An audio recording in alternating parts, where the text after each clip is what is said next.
Hello दोस्तों। हम सब की कुछ ना कुछ खास स्पेसिफिक प्रॉब्लम है।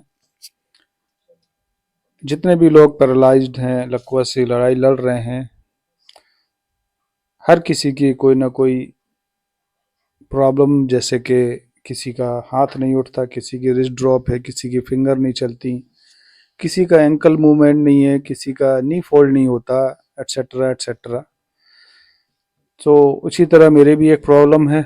मेरी एंकल में अभी भी मूवमेंट नहीं है, मेरे टोज़ में अभी भी इतना मूवमेंट नहीं है जितना मेरे दूसरे दोस्तों के आ चुका है। और मैं इसे बहुत सीरियसली ले रहा हूँ। मैं ऑलमोस्ट पूरा टाइम इसी के बारे में सोचता हूँ कि मेरा एंकल मूवमेंट आ जाए तो मेरी बैलेंसिंग ठीक हो जाए, मेरी वॉकिंग और अच्छी हो जाए, मेरी रनिंग स्टार्ट हो जाए।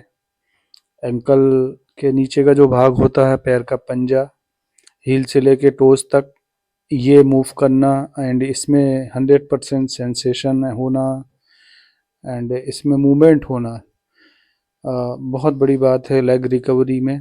अगर ये रिकवर हो गया तो समझिए कि आपका लेग रिकवर हो गया। तो आज के वीडियो में मैंने यही शो किया है। डिफरेंट डिफरेंट एंकल की एक्सरसाइज देखने को मिलेंगी इसमें। इसमें कई सारी एक्सरसाइजेज मैंने की हैं और इन एक्सरसाइजेज में जो मैंने दिखाया है, जितना मुझे सिखाया है, जितना मुझे पता है, वो मैंने किया है। हो सकता है कि और भी कुछ एक्सरसाइज हों एंकल की स्पेसिफिक जो मैं मिस कर रहा हूँ। तो कोई भाई अगर मुझे बताना चाहें, कोई सजेशन देना चाहें, तो वो मुझे कमेंट कर सकते हैं। और इस वीडियो में जो भी एंकल की एक्सरसाइज हैं, जो भी मूवमेंट्स हैं, अपनी नॉलेज के हिसाब से मैं खुद के ऊपर ये टाइम टाइम से अप्लाई करता रहा हूँ। इतने ज़्यादा मूवमेंट तो नहीं थे पहले मेरे, जितने कि अभी मैं इस वीडियो में कर पा रहा हूँ। छोटी छोटी क्लिप मैंने पहले शूट की थी 3 से 4 महीना 5 महीना पहले, तो मैंने वो भी दिखाने की कोशिश की है कि किस तरीके से मैं रबर बैंड के साथ या ज़मीन पे खड़े होके अपने एंकल को मूव करता था। बिगनिंग से जब मैं फ्लैसिड कंडीशन में था और मुझे उससे निकलने के बाद, फ्लैसिड कंडीशन से जब मैं थोड़ा थोड़ा ठीक होने लगा, तो फिजियोथेरेपिस्ट की फ़र्स्ट प्रायोरिटी थी कि वो मुझे जो जाम एरियाज़ हैं, जैसे कि हैंड की फिंगर्स हैं, रिस्ट है और एंकल के नीचे का भाग है, पैर का पंजा, उसने इस पे काफ़ी ध्यान दिया और मुझे बिगनिंग से एक्सरसाइज करने को कहा। उस समय बहुत उलझन होती थी। ये इतना इरिटेटिंग था, इतना भारी लगता था कि जैसे मुझे बहुत बड़ा काम करने को दे दिया हो। वो बार बार मुझे कमांड करते थे और मैं बार बार अपना पैर उठाने की कोशिश करता था, बट नहीं उठता था वो। इवन रोटेशन की बात तो दूर की, अगर वो मुझे उठाने को सिर्फ बोलते थे खड़े होके कि अपनी टोज़ को उठाओ, तो भी नहीं उठती थी। और आज आप देख सकते हैं कि मैं हल्का फुल्का रोटेट भी करने लगा, मेरी फिंगर भी मूव कर रही हैं, मेरी फिंगर उठ भी रही हैं अगर मैं ज़मीन पे पैर रखता हूँ। यही रिकवरी है दोस्तों, इसी को कहते हैं। ये रेंज ऑफ मोशन है जो धीरे धीरे धीरे धीरे आता रहता, बट इसके लिए continue efforts, continue exercise, continue physiotherapy, ये बहुत ज़रूरी है। एंड विल पावर, जितना आप मूव करेंगे उतना मूवमेंट आएगा, अगर मूव करना छोड़ देंगे तो वो डिफॉर्मिटी में चला जाएगा। तो दोस्तों, इस छोटे से पार्ट का रोल बहुत बड़ा है जिसकी मैं आज बात कर रहा हूँ, एंकल की। अगर हम इसे प्रॉपर ध्यान दें, और जो भी लकवा से ग्रसित हैं, जो इस लड़ाई को लड़ रहे हैं, ख़ास तौर पे मैं उनकी बात कर रहा हूँ, कि अगर आप अपनी इन चीज़ों पे, जैसे कि हैंड है, रिस्ट है, फिंगर्स हैं और आपका एंकल है, अगर बिगनिंग से ध्यान दें तो डेफिनेटली इसमें सुधार होता है। ये आपके सामने मेरा एक एग्ज़ाम्पल है जो मैं बहुत अच्छे से तो अभी भी नहीं कर पा रहा हूँ, बट ये ज़ीरो कंडीशन थी मेरी। आज एटलीस्ट इतना तो हो गया है 1 साल में कि मैं आपको दिखा सकता हूँ कि मेरे एंकल हिलने लगे, मूव करने लगे।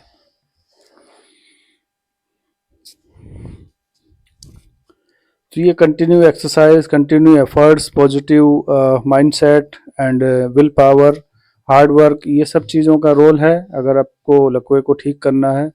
जिसने ये किया उसकी रिकवरी आएगी। अगर 90% भी रिकवरी आ जाती है तो मैं समझूंगा कि मैं बिल्कुल ठीक हो गया, 100% हो गया। जब हम अपनी नॉर्मल लाइफ में आएंगे, अपने आप को बिजी रखेंगे अपनी दिनचर्या में, तो ऑटोमेटिक सब ठीक हो जाएगा।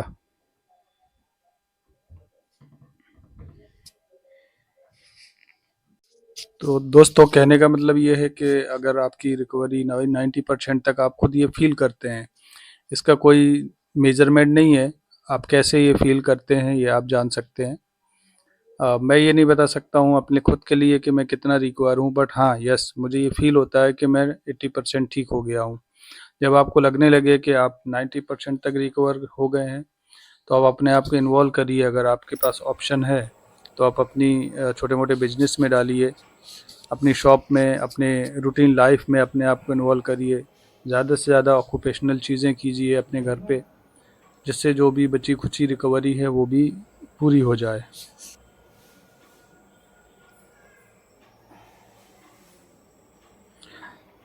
दोस्तों, इस एक्सरसाइज में मैं इन्वर्जन एक्सरसाइज कर रहा हूँ अपने एंकल की। जो एंकल जॉइंट होता है उसके पास जो बोन होती है उसके आसपास का एरिया, हील के आसपास, ये इन्वर्जन एरिया कहलाता है।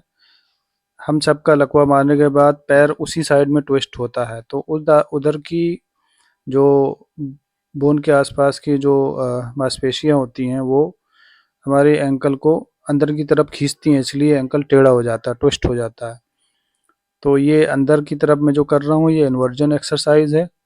और इसी को मैं बाद में दिखाऊंगा आपको कि हमें इवर्जन एक्सरसाइज कैसे करनी है, ताकि हम बाहर के एरिया, बाहर की तरफ अपने एंकल को कैसे ले जाएं।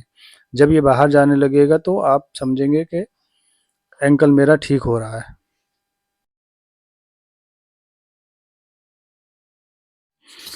इस एक्सरसाइज में दोस्तों आपको कोशिश ये करनी है कि आप अपने एंकल को मूव करें, एंकल जॉइंट से, ना कि नी से और ना ही थाई से।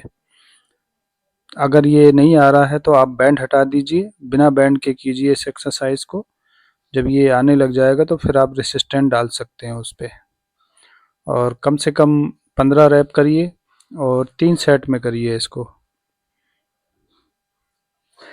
ये इवर्जन एक्सरसाइज है जिसमें मैं अपने लेफ्ट पंजे को बाहर की तरफ ले जा रहा हूँ। इवर्जन एक्सरसाइज, ये जो एंकल का जॉइंट होता है उसके पास जो बोन होती है, आउटर बोन, ये उस एरिया को एक्टिव करता है। वो एरिया हमारा वीक हो जाता है बिल्कुल जब हमें लकवा होता है, और उसके वीक होने के बाद एंकल अंदर की तरफ ट्विस्ट हो जाता है इन्वर्जन साइड में। तो इस एक्सरसाइज को करने से हम अपना इवर्जन की प्रॉब्लम को ठीक कर सकते हैं। ये एक छोटा पार्ट है बॉडी का एंकल, बट इसका काम बड़ा है। तो कोशिश ये करनी है कि हम इन छोटे पार्ट्स में ज़्यादा ध्यान दें और इसके मूवमेंट लाने में, क्योंकि ये बहुत देर से आते हैं इसके मूवमेंट। जैसे टोज़ हैं, फिंगर्स हैं, रिस्ट है, एंकल है, तो इन पे आप बराबर एक्सरसाइज करें, एक्टिवली इसको ध्यान पे रखें। तो दोस्तों, कहने का मतलब कुल इतना है कि जितना छोटा पार्ट होगा उतनी ज़्यादा देर से मूवमेंट आएंगे, इसलिए आप छोटे पार्ट्स में ज़्यादा ध्यान दें और बिगनिंग से ध्यान दें। दोस्तों, ये एक और एक्सरसाइज है जिसमें मैंने थेराबैंड का यूज़ किया है। पंजों की स्ट्रेंथ बढ़ाने के लिए ये एक बहुत अच्छी एक्सरसाइज है जिसमें आपके पूरे लेग की एक्सरसाइज हो रही है। आप अपनी स्ट्रेंथ के अनुसार थेराबैंड का चुनाव कर सकते हैं, जैसे रेड या ब्लैक। मैंने ये लो डेंसिटी का थेराबैंड लिया हुआ है। आई होप कि ये वीडियो आपको पसंद आए। अगर अच्छा लगे तो प्लीज़ लाइक करें। जो भी ज़रूरतमंद लोग हैं जो लकवा या पैरालिसिस से जूझ रहे हैं उन तक ज़रूर शेयर करें। और अगर कुछ सुझाव है, कोई शिकायत है या कुछ कहना चाहते हैं तो कमेंट बॉक्स में ज़रूर लिखें दोस्तों। मुझे अच्छा लगता है आपके कमेंट्स पढ़ के, और बहुत से लोग मुझे दुआएँ देते हैं, बहुत से लोग मुझे अच्छी-अच्छी बातें लिखते हैं कमेंट्स में, और बहुत से लोग कुछ क्वेरीज़ भी करते हैं, मेरे फ़ोन नंबर्स भी माँगते हैं। जब आपके फ़ोन आते हैं तो मुझे बहुत अच्छा लगता है। तो keep connecting me and keep watching my videos.